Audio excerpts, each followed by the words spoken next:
The talks, at least the ones I've heard so far, have largely been very practical, good, solid Dharma talks, talking about how we practice these qualities, where we are at.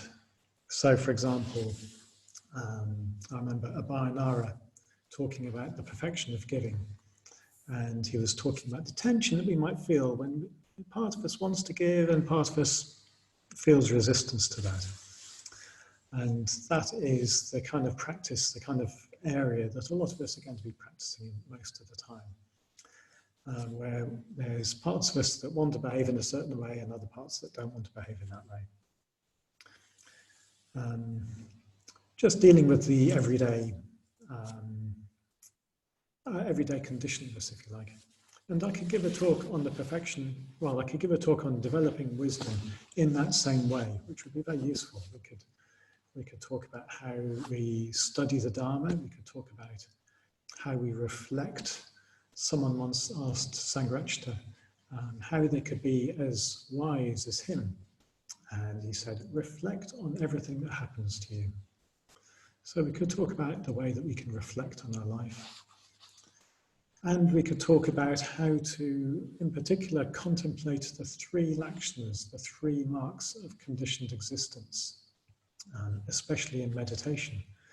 So this is one of the ways that the Buddha talked about the true nature of things, one of the ways that he talked about prajna, perfection, or panya in Pali. He talked about it in terms of insubstantiality, impermanence, and the lack of satisfactoriness.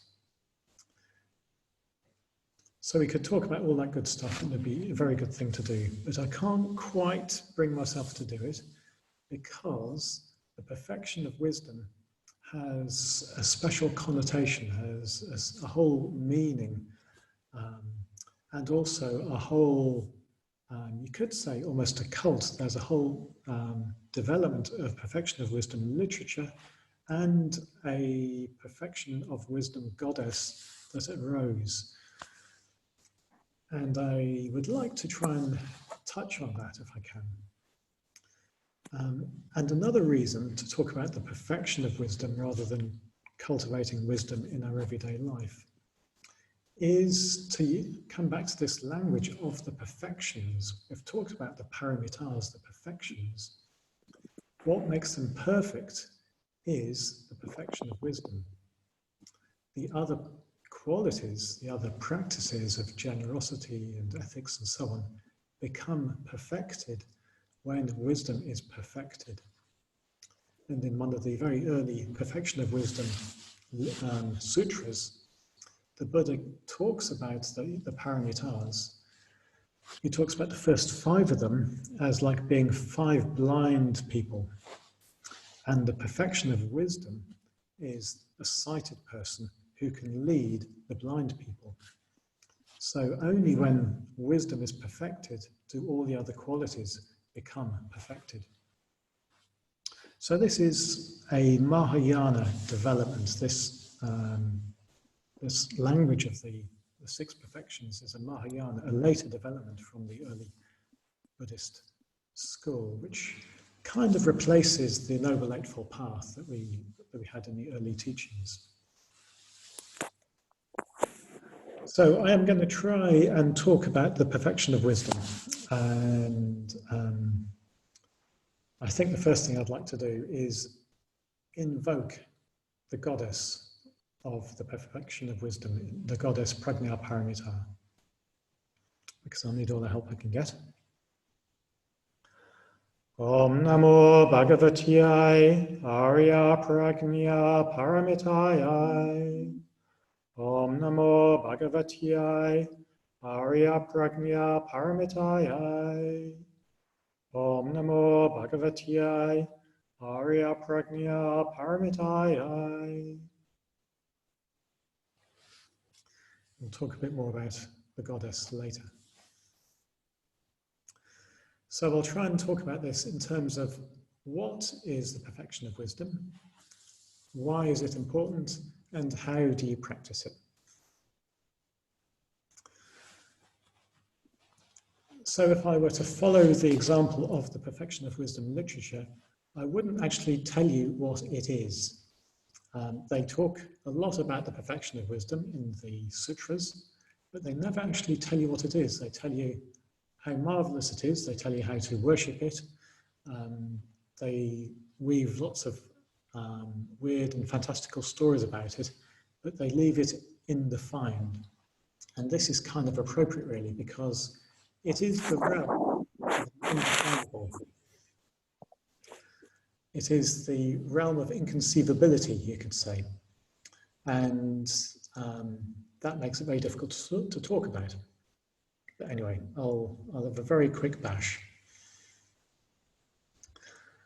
So the first thing to say is that it is, in a way, moving on from the three lakshanas which I mentioned earlier on, in particular from the lakshana of anatta, of insubstantiality.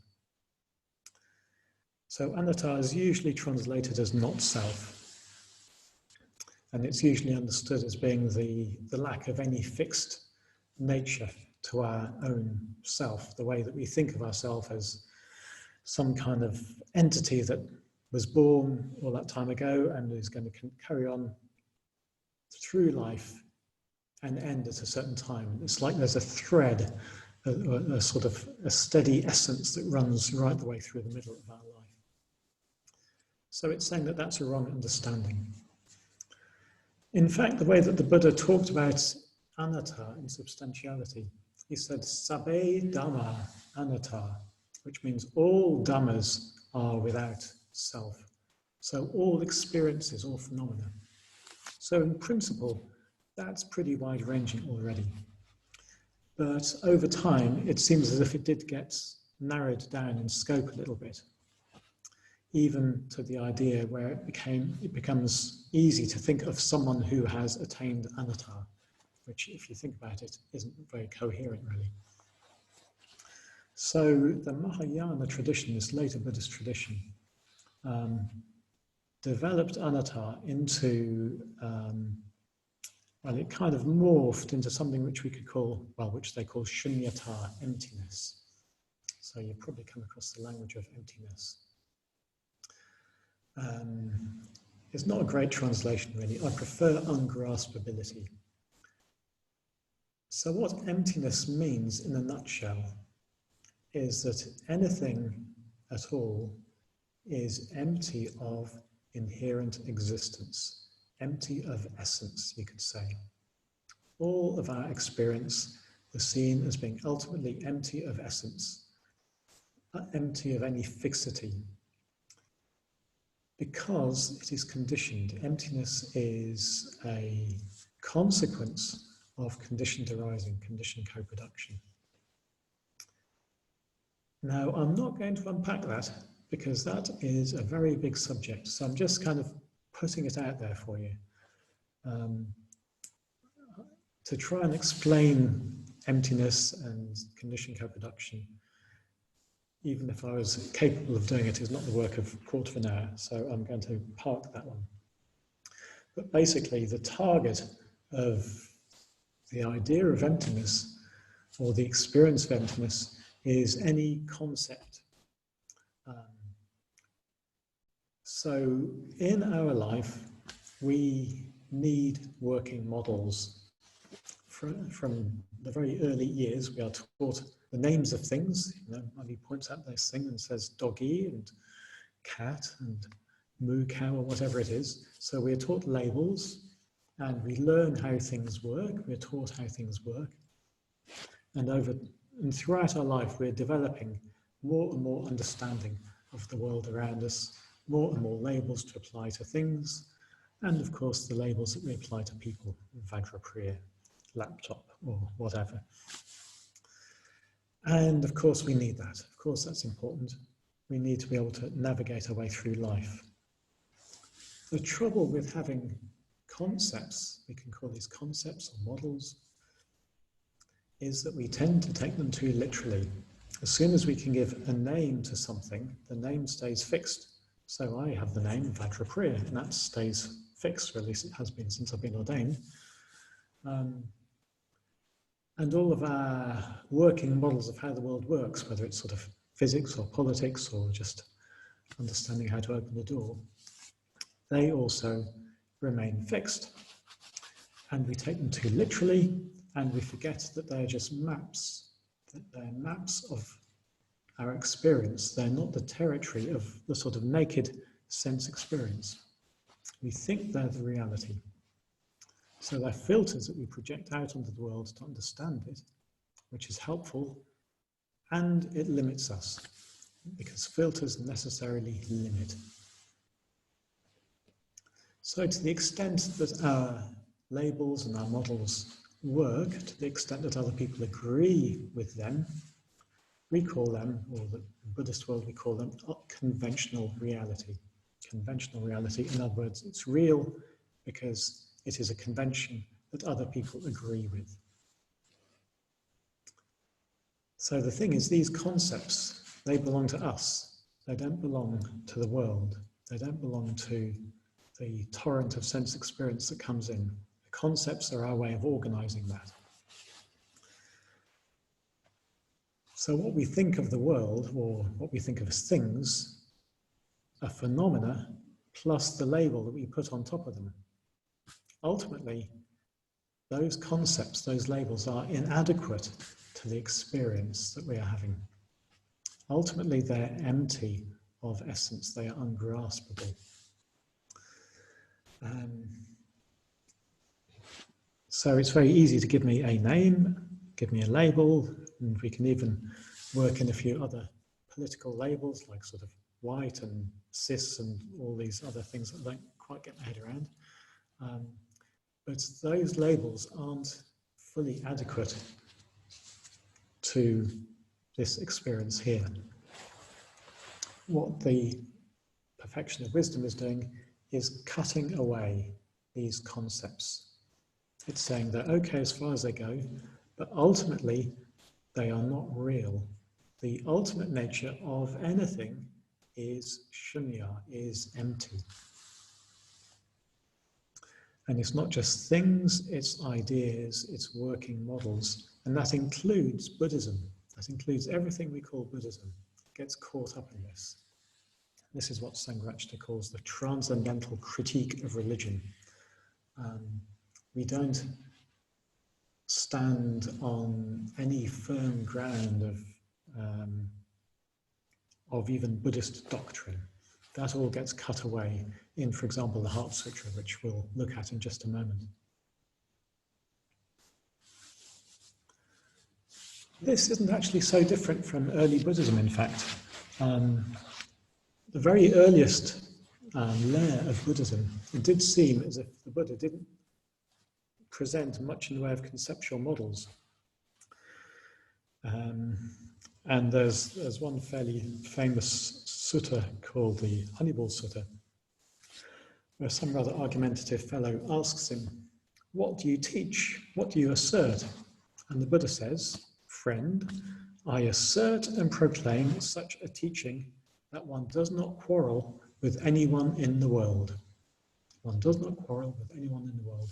He didn't put up some fancy edifice of concepts of Four Noble Truths or whatever it is.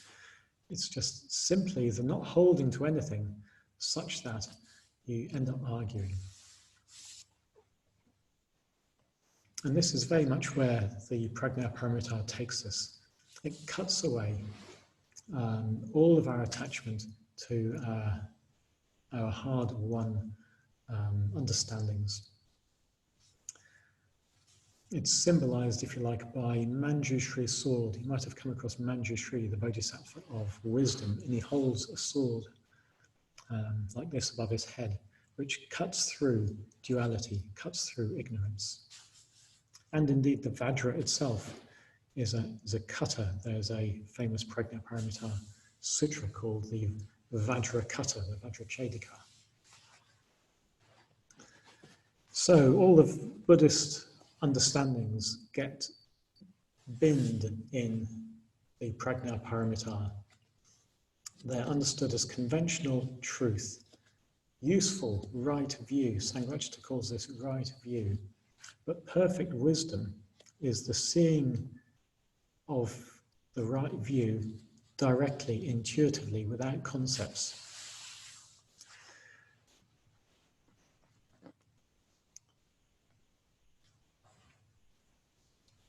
So let us take a little look at the Heart Sutra. I hope most of you have come across the Heart Sutra. We probably don't recite it enough these days. It's embedded in the Sevenfold Puja. And if you've not performed a Sevenfold Puja, you probably haven't come across it. But the Heart Sutra is a translation of the Prajna Paramita Hridaya Sutra. So Prajna Paramita, perfection of wisdom, Hridaya, heart. So it's the heart of the perfection of wisdom. It's one of the most pithy presentations of the perfection of wisdom. It's fairly short, and even so, I won't read the whole thing, but I'll just read some parts of it, where we're being told what happens when you settle into a state of insight into emptiness.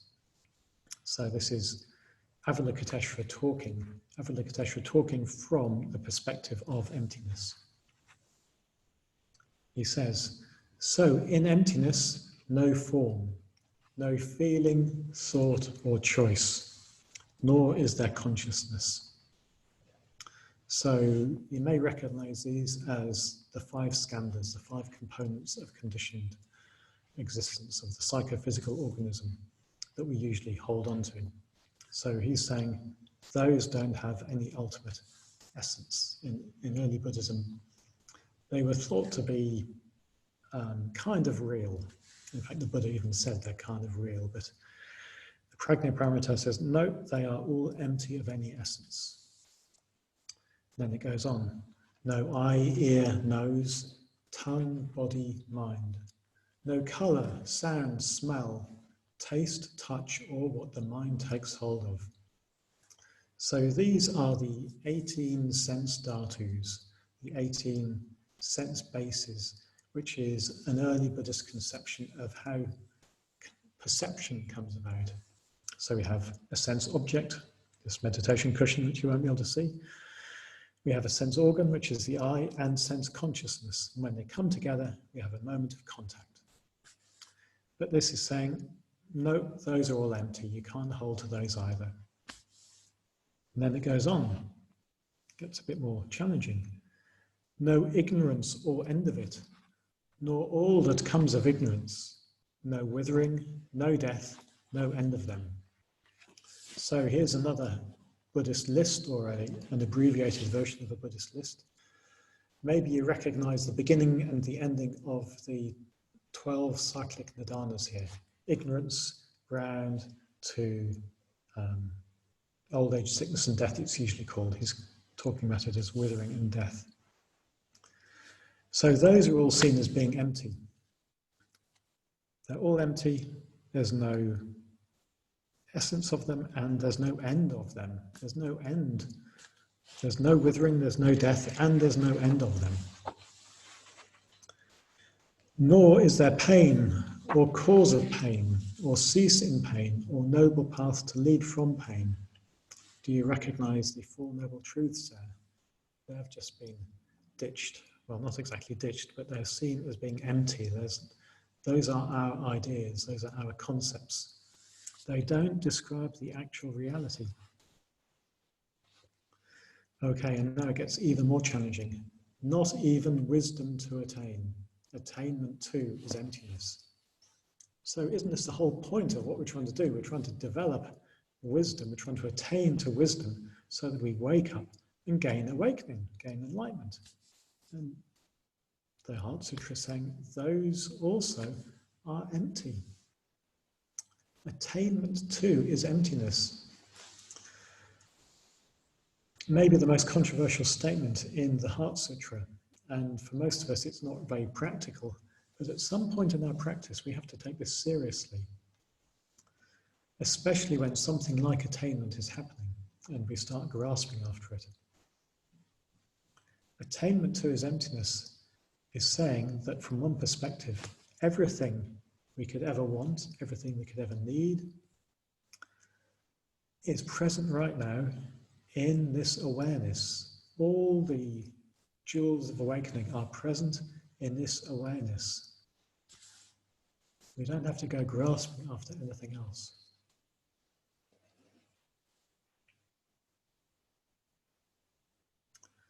So with that, I'd just like to invite you to do a little exercise. This is a traditional exercise. It's called the 3 R's. And the idea is very simple. We say R and we relax. And this is very helpful for me right now, feeling a little bit tense. Ah. And we just let go. Let go of any sense of needing to get anywhere, needing to be different, needing to be someone.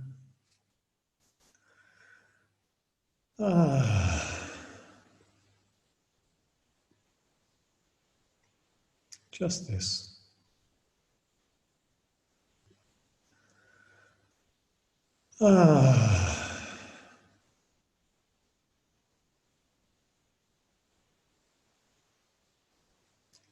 Just let go.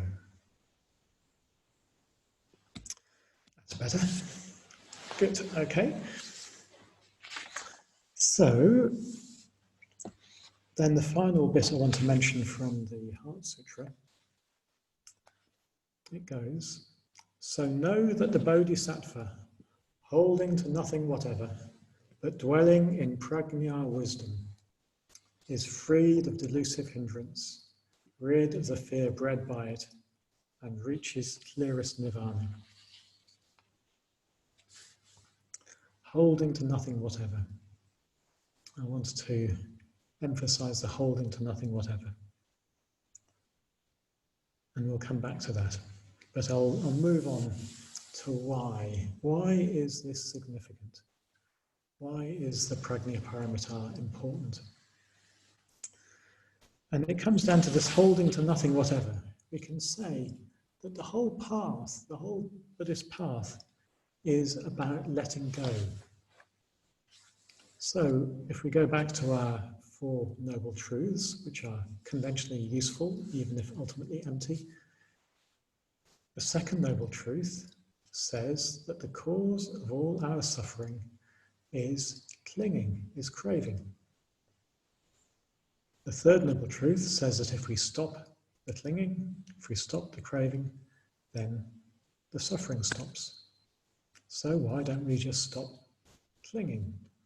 Of course, it's not quite as easy as all that, is it? So the fourth Noble Truth gives us a path. It's the Noble Eightfold Path, a methodological approach to gradually relinquish our grasp on the world. There's an image that I find helpful for how spiritual development comes about. It's an image of a hot air balloon. Some of you will have heard me use this. You're sitting in the basket of a hot air balloon. It's all filled up. You're ready to take off. So how do you take off? Well, there's something about the way that we are conditioned to think that the way we take off is we get some sandbags and we haul them into the basket. We want to haul in more and more sandbags. These sandbags are the experiences. We want more and more experiences. We want more and more possessions. We want more and more people, relationships. We somehow feel that by accumulating more, that's how we'll take off. Now, of course, it don't work like that, does it? We take off by throwing these sandbags out of the basket, by letting go, by unburdening ourselves. And prajna paramita, the perfection of wisdom, is the insight or the perspective that facilitates the letting go. It facilitates letting go. Holding to nothing whatever. Holding to nothing whatever. It lets us see that there is actually nothing to hold on to except for our own ideas. So the perfection of wisdom is cutting through our ideas, it's cutting through our concepts, which might sound like a bit of an indirect way of going about things. Why cut through the concepts? Well, there's a little quote I'd like to give you from a woman. She's not actually Buddhist, we can call her a spiritual seeker called Byron Katie, who says, "We don't attach to people or things. We attach to uninvestigated concepts that we take to be true in the moment." We attach to uninvestigated concepts that we take to be true in the moment. That takes a lot of unpacking, so I'll leave that with you for the time being. But we can say that the path of the Prajna Paramitā is a path of relaxation, if you like. It's a path of letting go, of easing our tight grasp on things. Even a path of becoming more natural. Vajradevi's meditation brand, retreat brand, is called Uncontrived Mindfulness. And uncontrived is a very good description of this. We become more natural the less we hang on.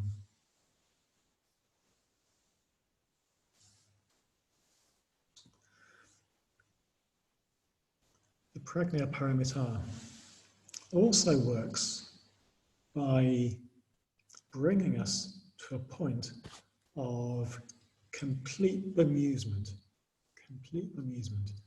So normally our Buddhist studies, we learn right view. We learn all these Buddhist concepts and Buddhist lists, which work very well at counteracting wrong view, counteracting views and attitudes to the world that bring us suffering. So, for example, we might tend to, somewhere in the back of our mind, have the thought that what I does, my slight ethical mishaps, they don't have any real effect. A little bit of unskillfulness won't really matter. Or we might have some view that I can't really change, there's something fixed about me that won't ever actually change. So Buddhist right view says karma. Karma means what we do has an effect. And Anatta is saying that there's nothing fixed about us. So there's this constant process of change. We are a constant process of change driven by our karma. So there's some right views, for example.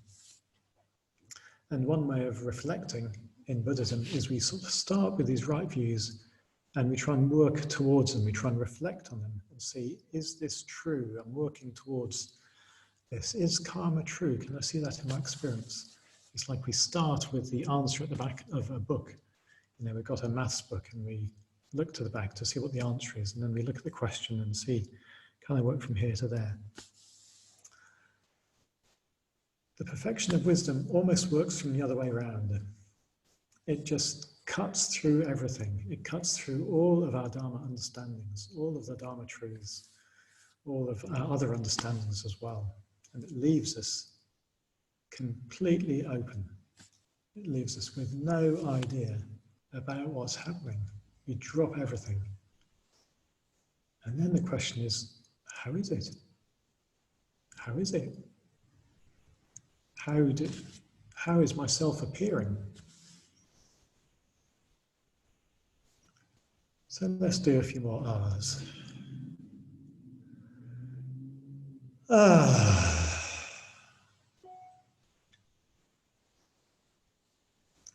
is it? What's it like this moment? How is this moment unfolding for you? If we drop all our ideas about it.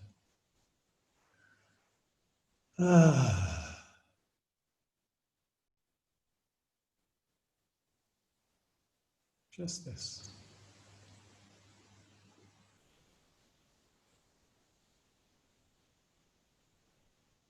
When we do this, we can imagine a sheaf of wheat tied together with a piece of twine. That's sort of who we are, with this kind of bundle of this sheaf of wheat tied together with twine, and then we just cut the twine with our scythe or whatever, and the root just goes, ah.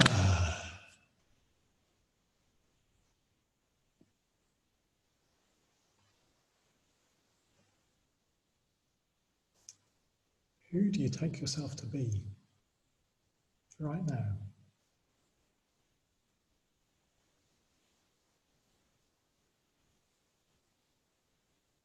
Can you let go of all the ideas you have about this situation, a sense of being in control in some way? And how is it?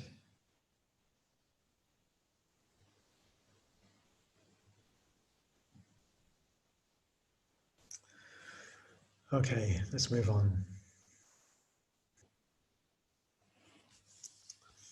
So I'd like to come back to this language of letting go. And this is me starting on a few ideas about how to practice, how to actually practice this. Letting go is not the same thing as getting rid of. When we talk about letting go, we're talking about letting go of clinging. That's what we let go of. And one way or another, that's self-clinging. So, we can think of letting go. Maybe we have the idea that we've got something in our hand and we let go of it and then we lose it. It's not necessarily like that. Letting go could just be opening the hand. So if we think of letting go, we're talking about renunciation here. We might immediately start fearing, oh, Vajrapriya is telling me I've got to leave my job or leave my partner or leave my house or give away all my possessions or whatever it is that comes to mind. It's not necessarily like that. All we do is we let go of attachment, let go of clinging, and maybe they all stay there, but with a very different kind of relationship. And of course, it's not that easy, is it? Just letting go. It's easy to say, just let go.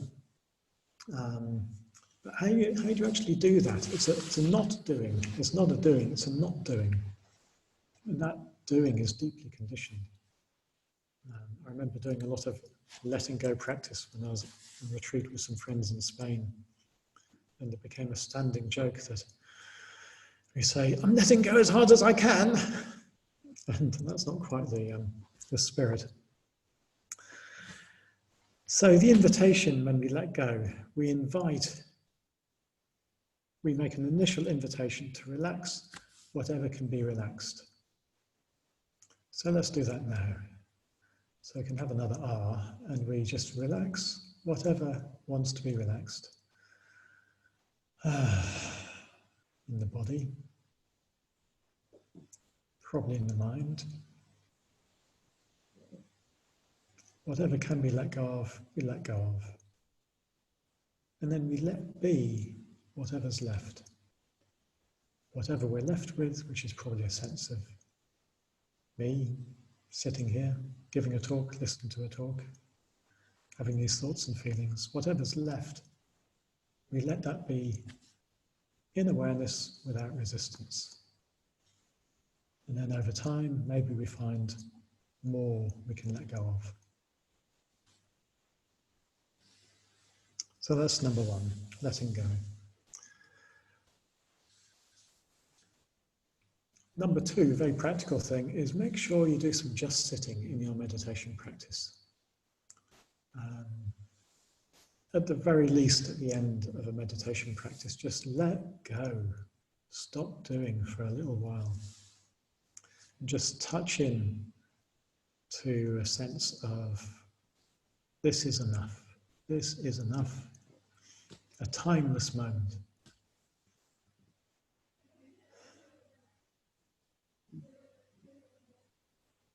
The thing about touching in to a timeless moment is it doesn't matter how long it lasts.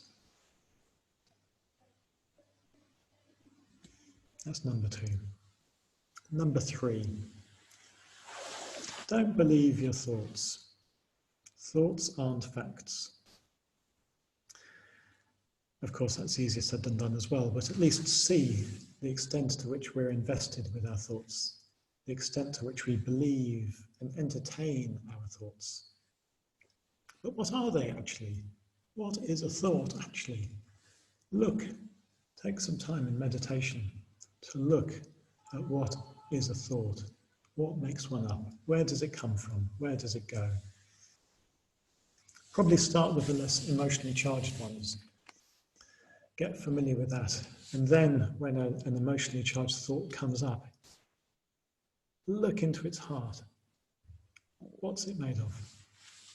And this is the path to what's called self-liberation of thoughts. Okay, number 4. Notice how we polarize with people, or how we get into arguments with people, or how we disapprove of people. What are the kind of thoughts, what are the kind of beliefs that we have that do that? It's worth saying that letting go of our clinging to thoughts like this is not necessarily changing our mind.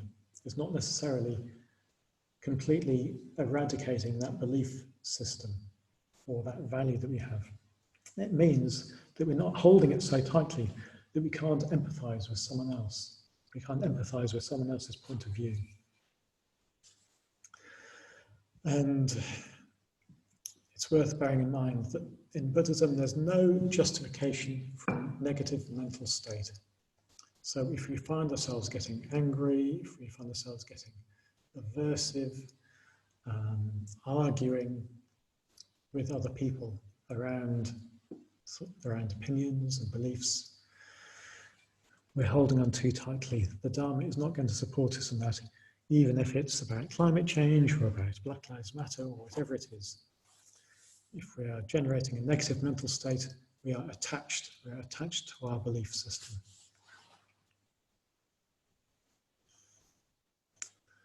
And I'll give you a final way of practicing, which may be to more people's taste, and that is devotionally.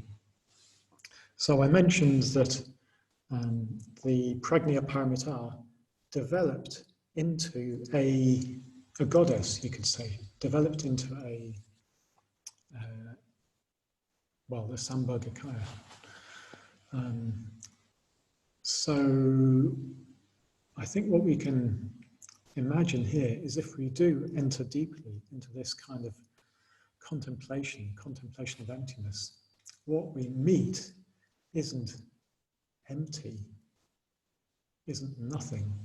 What we meet is something that feels like a living presence. And that sense of a living presence came to be embodied, came to be experienced or imagined as this figure who became known as Prajna Paramita.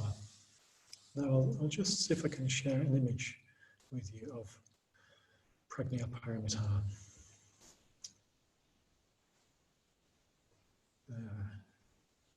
Vajradev is going to have to enable screen sharing for me or make me a host or something. I didn't realize I wasn't a host.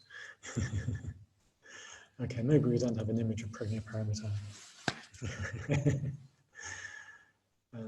I'm co-host, thank you, well done. Share screen. So here's one image which, oops, that's not the one, where's it gone? Okay, here's an image which you might have seen.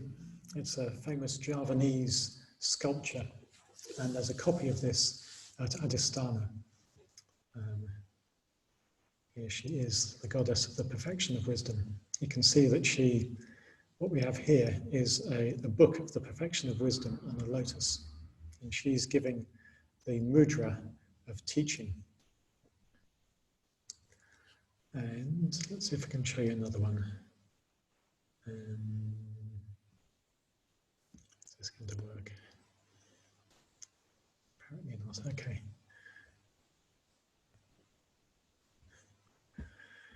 Oh well. Stop sharing.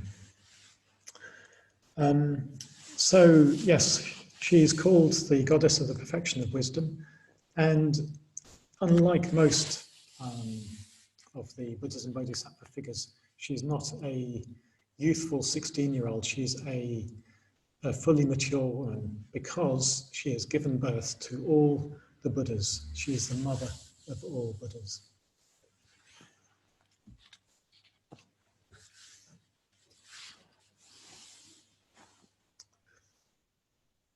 So I think what I'd like to do is end with, first of all, with a quote which describes the enlightenment experience of an 18th century abbess, a Zen abbess.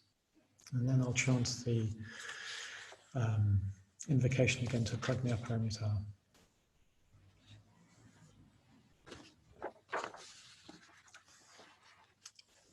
She's called Taijitsu. She saw that things arose, abided, and fell away.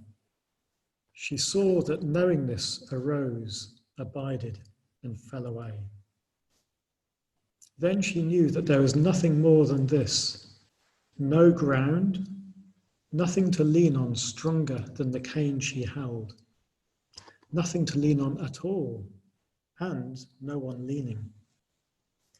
And she opened the clenched fist in her mind and let go and fell into the midst of everything.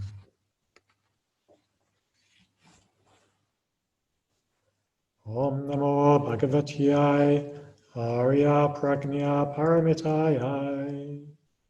Om Namo Bhagavati Arya Prajna Paramitaya.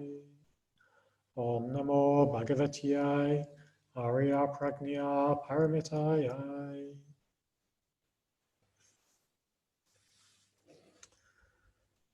Okay, so I'm going to leave